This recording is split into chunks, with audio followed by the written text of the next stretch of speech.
Welcome to episode 6 of Chismisang Mag-asawa. I just have a question for you. How's your married life? Wow! Help! Ginawa akong pang Christmas lights ah.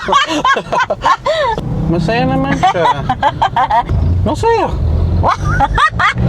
Hindi ko Parang paano sagutin yun. Parang napilitan ka pa. Okay naman. Oh, wala naman. Wala man akong reklamo.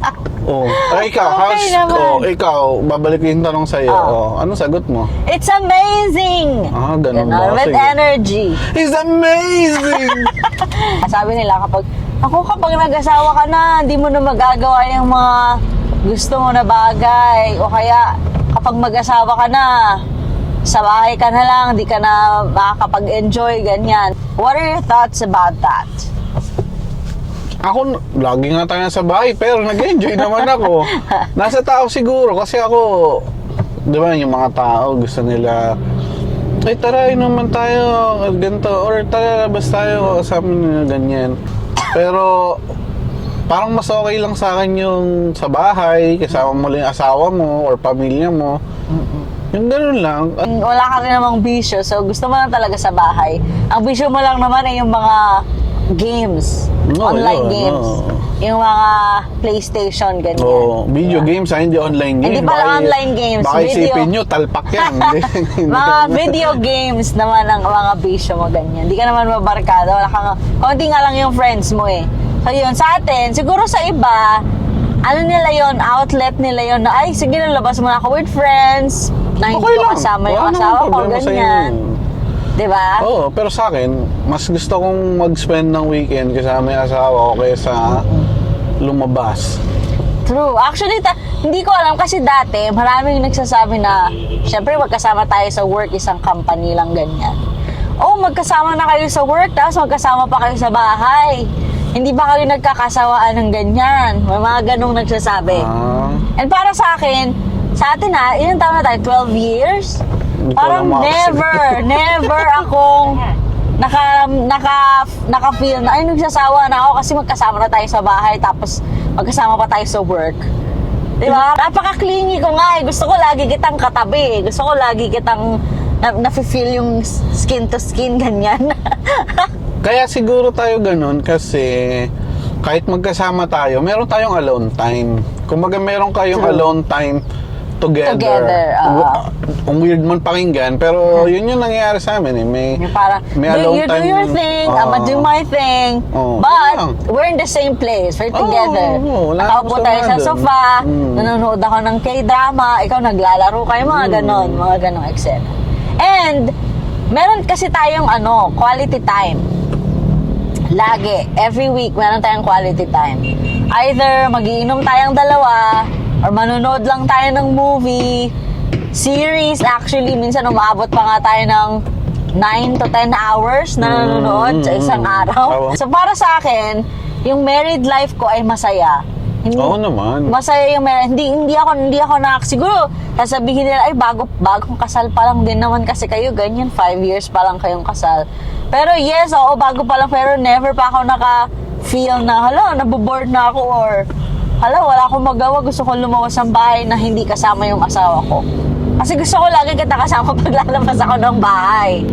Kahit may kasama akong ibang tao or gala ng family yan or barkada yan, gusto ko kasama kita lagi. I think that's how it should be kasi may asawa ka na eh. I mean, siguro pwede kayong inuman.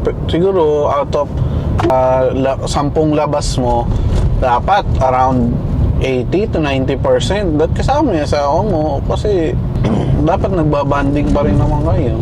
In terms of alone time, I mean, nakukuha ko pa rin naman yun kasi meron tayong alone time together, which is yun yung pinaka-alone time ko para sa akin eh. Pero yung sinasabi ko na yung married life ko ay amazing. Hindi lang yun dahil sa meron tayong alone time or nagagawa ko pa lahat ng gusto ko In general yun, as in lahat ng aspect. Yung amazing siya kasi sa household chores, hindi ako nahihirapan. Sa pagbabudget, hindi ako nahihirapan. Alam mo yun, yung mga gano'n, walang restrictions. Nagagets mo? Kasi sa household chores, as in, 50-50 naman tayo. Sinungaling. 50-50 naman tayo. 50-50? Sa household Oo, chores. sige. Ako nga yung laging gumagawa sa bahay eh. Correct. Ako nga yung laging gumagawa eh. Kunwari lang. Hindi. Di ba, hindi ako nahihirapan sa household chores kasi una, mahilig ka talagang magluto. So, hindi ako nagluluto. Minsan lang. Siguro sa isang taon, mga 1-2 beses lang ako nagluluto. Tapos, sa ating dalawang nangyari is, mahilig kang magluto. Mahilig kang maghugas ng plato. Anything about kitchen, mahilig ka. So, for me, ayoko ng mga ganung gawain. So, oh my gosh, I'm so lucky.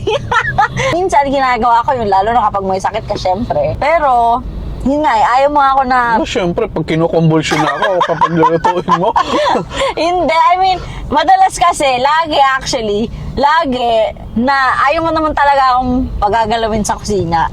Bukod doon, sa pagbabudget, syempre, hindi ako nahihirapan. Yes, marami tayong bills, pero hindi ako sobrang nahihirapan kasi, number 1, pareho naman tayo may work. Number 2, nagpo-provide ka naman talaga, so hindi talaga ako nahihirapan.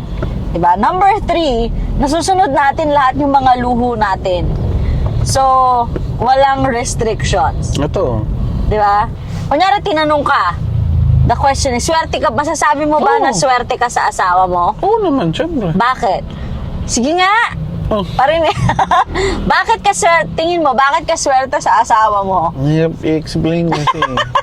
Wala kasi siya masabi. Wala akong speechless. Wow, speechless. Wala siya maisip. Sabi nga nila, no news is good news. Oh, that's true. Diba? So, pag sinabi ko na, pag tinanong mo ako na masaya ka ba? Oo. Or kung maswerte ka ba sa asawa, pag sabi ko oo, that sums it up. Kasi, hindi mo na kailangan ng rason eh. Ba't kailangan pa rason? Totoo naman. At ako masasabi ko talaga, oo, swerte ako sa asawa ko. In general, swerte ako sa asawa ko in general. Since nandito na rin naman tayo sa mga married life, would you say na yung asawa mo yung favorite person mo? May mga married ba na tao na magsasabing hindi? I don't know.